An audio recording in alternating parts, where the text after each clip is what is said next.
This is Thought Repair. How Deep is Your Love? Part 3.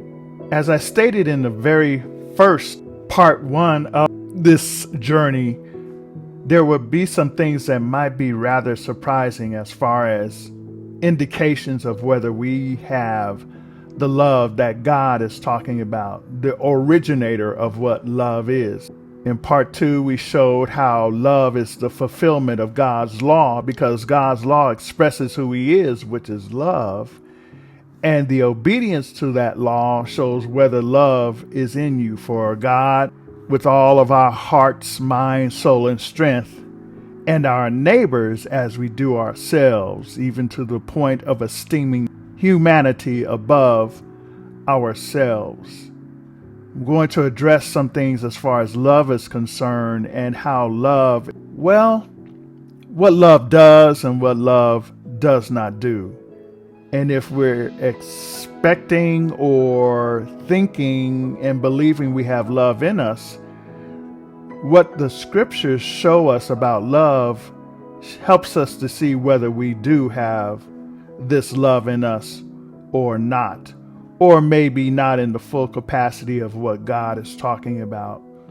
Because having love means we have the Holy Spirit, because love is a fruit of His dwelling within, the result of Him dwelling, not just dwelling, but having control of our hearts and minds. We did learn that this love, this attribute of God, is at the root and foundation of His thoughts and feelings, His character, and it motivates everything that He does. We also found out that this God attribute, this love, is not a feeling. It's a principle, and generally we equate love with how we feel about someone, how we feel about something when we say we love it. It makes us feel good. But God's love is at times in opposition to our feelings, because our feelings come from within us, come from our flesh, which as a result of born in sin and shapen in iniquity is in opposition because of its selfishness, its impulses. In having this love, it responds in spite of how our humanity feels. The best example of this is Christ when He was in our skin, when He was in our humanity, showing His love for us.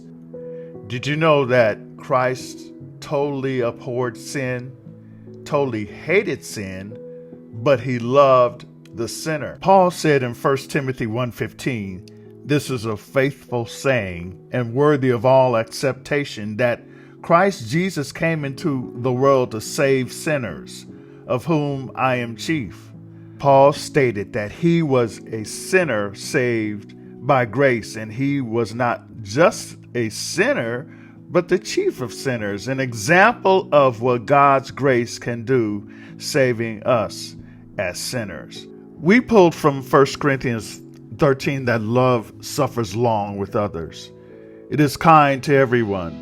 It does not envy others on account of advantages possessed by others. Today in verse 4, we see love does not vaunt itself, boast of itself, sing its own praises, either by words or actions, putting itself on exhibit.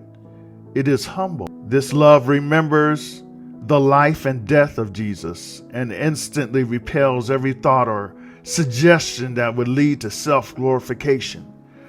God's love in us knows every good and perfect gift comes from God and realizes there is no ground for vain boasting because of possessing certain gifts from God, including our looks or abilities.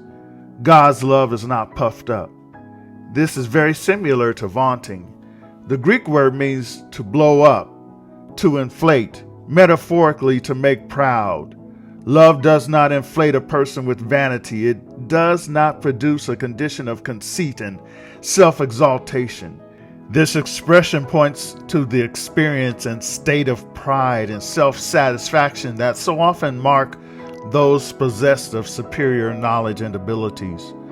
Love does not indulge in mental self-esteem, laying claim to having the best gifts and in that way feeding vainglory. Love does not produce ideas of self-importance, nor seek the flattery of others for anything that has been accomplished. Verse 5. Love does not behave itself unseemly.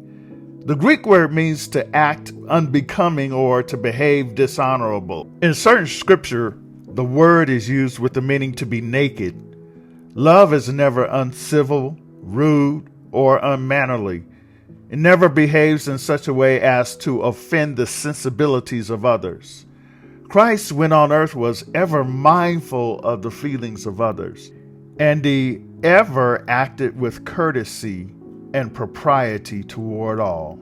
Love will do that which argument will fail to accomplish. But a moment's petulance, being cranky or huffy, a single gruff answer, a lack of Christian politeness and courtesy in some small matter may result in the loss of both friends and influence. What Christ was on the earth, the Christian should strive to be.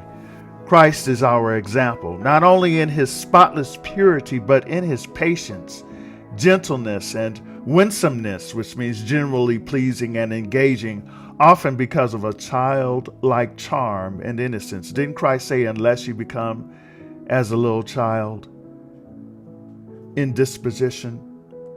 His life is an illustration of true courtesy. He always had a kind look and a word of comfort for the needy and oppressed.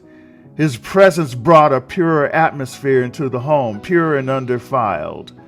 He walked among the thoughtless, the rude, the uncourteous, among unjust tax collectors, unrighteous Samaritans, heathen soldiers, rough peasants, and the mixed multitude. He spoke a word of sympathy here and a word there.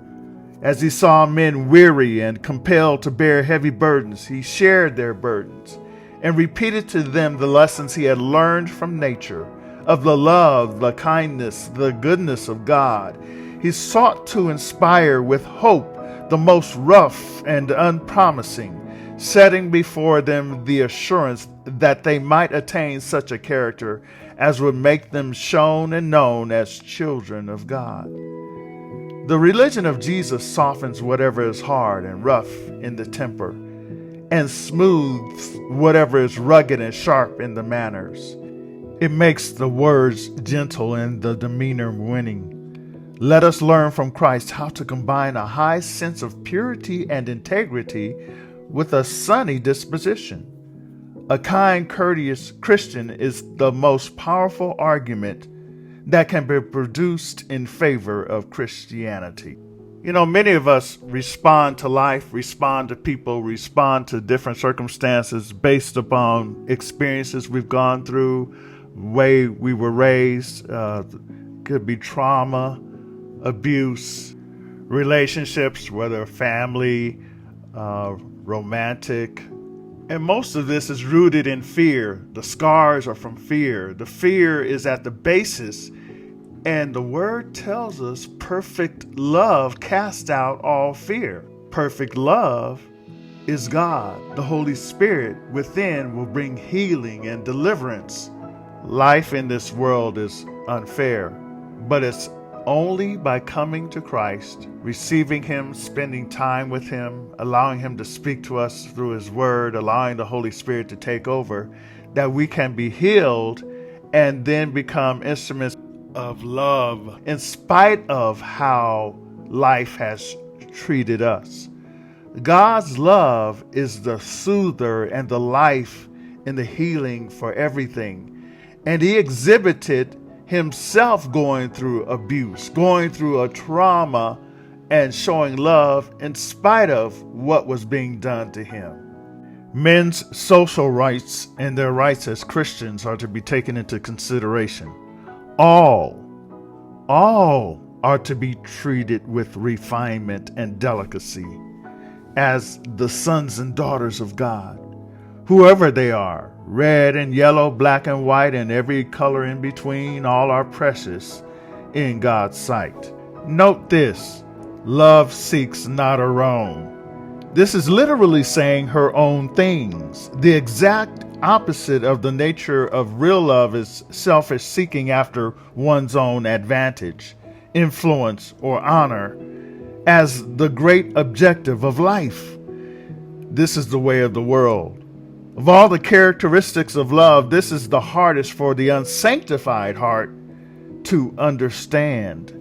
Humanity naturally is interested, first of all, for itself, and frequently that interest overshadows all others.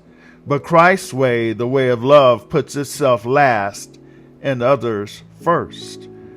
Look at Matthew 5:43 through 48 in the Message Bible. You're familiar with the old written law, love your friend and its companion, hate your enemy. I'm challenging that. I'm telling you to love your enemies. Let them bring out the best in you, not the worst. When someone gives you a hard time, respond with the energies of prayer. For then you are working out of your true selves, your God-created selves.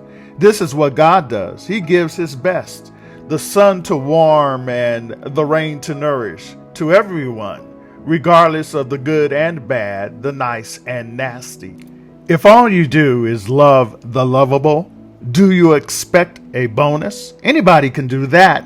If you simply say hello to those who greet you, do you expect a medal? Any run-of-the-mill sinner does that. In a word, what I'm saying is, grow up. You're kingdom subjects. Now live like it. Live out your God-created identity. Live generously and graciously toward others the way God loves toward you. End quote. With humanity, all of this is impossible. But with God, his spirit in control, all things are possible. This is Matthew Paris with How Deep Is Your Love? Part 3 in Thought Repair. We will conclude this series next time. Please join me again. Thank you. God bless.